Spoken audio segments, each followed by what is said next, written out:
आपने कभी सोचा है कि जब जीवन के सबसे बड़े युद्ध के सामने हम खड़े हैं तब हमारा मन क्यों कांप जाता है?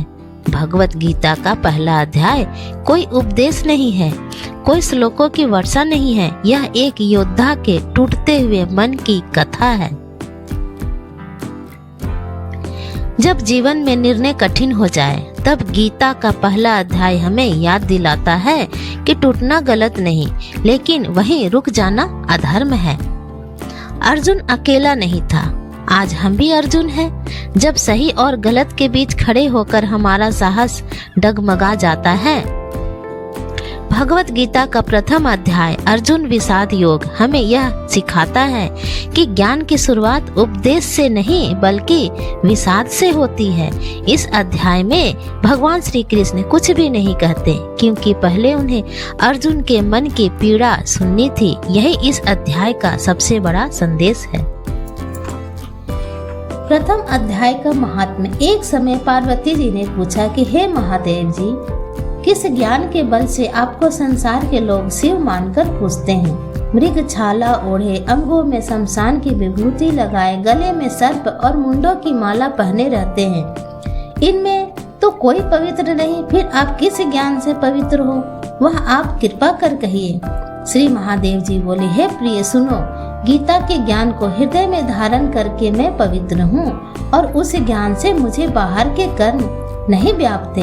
तब पार्वती ने कहा, हे भगवान, जिस ज्ञान गीता की आप स्तुति करते हैं उसके श्रवण करने से कोई कृतार्थ भी हुआ है? तब श्री महादेव जी ने कहा, इस ज्ञान को सुनकर बहुत जीव कृतार्थ हुए हैं और आगे भी होंगे। मैं तुमसे एक पुरातन कथा कहता हूँ, तुम इसे श्रवण करो। एक समय पाताल लोक में शेषनाग की सैया पर श्री नारायण जी आंखें मूंदकर अपने आनंद में मग्न थे। उस समय भगवान के चरण चापती हुई श्री लक्ष्मी जी ने पूछा, हे प्रभु, निद्रा और आलस्य उन पुरुषों को व्यापते हैं जो जीव तामसी है, फिर आप तो तीनों गुणों से अतीत श्री नारायण जी प्रभु वासुदेव हो, आप तो नेत्र मूंदे हो, यह मुझको बड़ा आश्चर्य है। श्री नारायण जी बोले, हे लक्ष्मी, मुझको निद्रा आलस्य नहीं व्यापता। एक शब्द रूप जो भगवत गीता है उसमें जो ज्ञान है उसके आनंद में मैं मग्न रहता हूँ। जैसे 24 अवतार मेरे आकार रूप है, वैसे यह गीता मेरा शब्द रूप अवतार है। इस गीता में ये मेरे अंग है। 5 अध्याय मेरा मुख, 5 अध्याय मेरी भुजाएं, 5 अध्याय मेरा हृदय मन और 16वां अध्याय मेरा उदर, 17वां अध्याय मेरा जंघा, 18वां अध्याय मेरे चरण और संपूर्ण गीता के जो श्लोक हैं वह मेरी नाड़ियां हैं और जो गीता के अक्षर है वे मेरे रोम है। ऐसा जो मेरे शब्द रूपी गीता ज्ञान, उसी के अर्थ को मैं हृदय में विचारता हूँ और बहुत आनंद को प्राप्त होता हूँ। श्री लक्ष्मी जी बोली, हे श्री नारायण जी, जब श्री गीता का इतना ज्ञान है तो उसी को सुनकर कोई जीव कृतार्थ भी हुआ है, सो मुझसे कहो। तब श्री नारायण जी ने कहा, हे लक्ष्मी, गीता ज्ञान को सुनकर बहुत जीव कृतार्थ हुए हैं, सो तुम सुनो। श्रवण नामक शूद्र वर्ण का एक प्राणी था जो चांडालों के कर्म करता था, तेल लवण का व्यापार करता था। उसने बकरी पाली। एक दिन वह बकरी चराने को बाहर गया, वृक्षों के पत्ते तोड़ने लगा। जहाँ सर्प ने उसे डस लिया, तत्काल प्राण निकल गए। मरकर उसने बहुत नरक भोगा। फिर बैल का जन्म पाया। उस बैल को भिक्षुक ने मोल लिया। वह भिक्षुक उस पर चढ़कर सारा दिन भिक्षा मांगता था। जो कुछ भिक्षा मांगकर लाता वह अपने कुटुंब के साथ मिलकर खाता। बैल सारी रात द्वार पर बंधा रहता, उसके खाने पीने की खबर न लेता। कुछ थोड़ा सा भूसा उसके आगे डाल देता। जब दिन चढ़े फिर बैल पर चढ़कर मांगता फिरे। कई दिन गुजरे तो वह बैल भूख के मारे गिर पड़ा, उसके प्राण छूटे नहीं। नगर के लोग उसे देखकर कोई तीर्थ का फल दे, कोई व्रत का फल दे, पर उस बैल के प्राण छूटे नहीं। एक दिन एक गणिका आई, उसने मनुष्यों से पूछा, यह भीड़ कैसी? तो उन्होंने उससे कहा, इस बैल के प्राण जाते नहीं। हम लोग अनेक पुण्यों का फल दे रहे हैं तो भी इसकी मुक्ति नहीं होती। तब गणिका ने कहा, जो कर्म मैंने किया है उसका फल इस बैल के निमित्त दिया। इतना कहते ही बैल की मुक्ति हुई। तब बैल ने एक ब्राह्मण के घर जन्म लिया। पिता ने इसका नाम सुशर्मा रखा।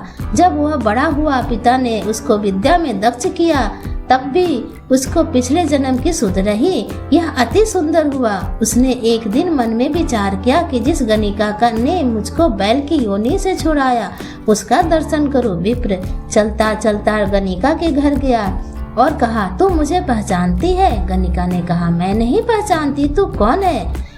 मेरा तेरा क्या पहचान, तू विप्र है, मैं वैश्या। तब विप्र ने कहा, मैं वही बैल हूँ जिसको तुमने अपना पुण्य दिया था। तब मैं बैल की योनि से छूटा था। अब मैंने विप्र के घर जन्म लिया है, तो अपना वह पुण्य बता। गणिका ने कहा, मैंने अपने जाने कोई पुण्य नहीं किया, पर मेरे घर एक तोता है, वह सवेरे कुछ पढ़ता है, मैं उसके वाक्य सुनती हूँ। उस पुण्य का फल मैंने तेरे निमित्त किया। तब विप्र ने तोते से पूछा कि तू सवेरे क्या पढ़ता है? तोते ने कहा, मैं पिछले जन्म में विप्र का पुत्र था। पिता ने मुझे गीता के पहले अध्याय का पाठ सिखाया था। एक दिन मैंने गुरुजी से कहा, मुझको गुरु ने क्या पढ़ाया? तब गुरुजी ने मुझे शाप दिया कि तू तोता हो जा। तब मैं तोता हुआ। एक दिन बहेलिया मुझे पकड़कर ले गया। एक विप्र ने मुझे मोल लिया। वह विप्र अपने पुत्र को गीता का पाठ सिखाता था। तब मैंने भी वह पाठ सीख लिया। एक दिन विप्र के घर चोर आए। उनको धन तो प्राप्त नहीं हुआ, मेरा पिंजरा उठा ले गए। उन चोरों की यह गणिका मित्र है, मुझे इसके पास ले आए। सो मैं नित्य गीता जी के पहले अध्याय का पाठ करता हूँ। यह सुनती है, पर इस गणिका की समझ में नहीं आता।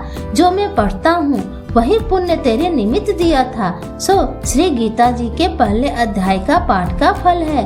तब विप्र ने कहा, हे तोते, तू भी विप्र है, मेरे आशीर्वाद से तेरा कल्याण हो। सो हे लक्ष्मी, इतना कहते ही तोते की मुक्ति हुई। गणिका ने ही भले कर्म ग्रहण किए। नित्य प्रति स्नान कर गीता के प्रथम अध्याय का पाठ करने लगी।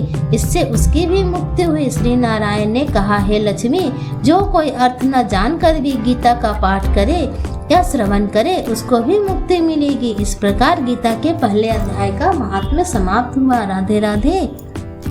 तो मित्रों, यदि आपको ये हमारे यह प्रयास पसंद आ रहा हो, अच्छा लग रहा हो, तो कृपया करके वीडियो को लाइक करें, शेयर करें, सब्सक्राइब करें। राधे राधे।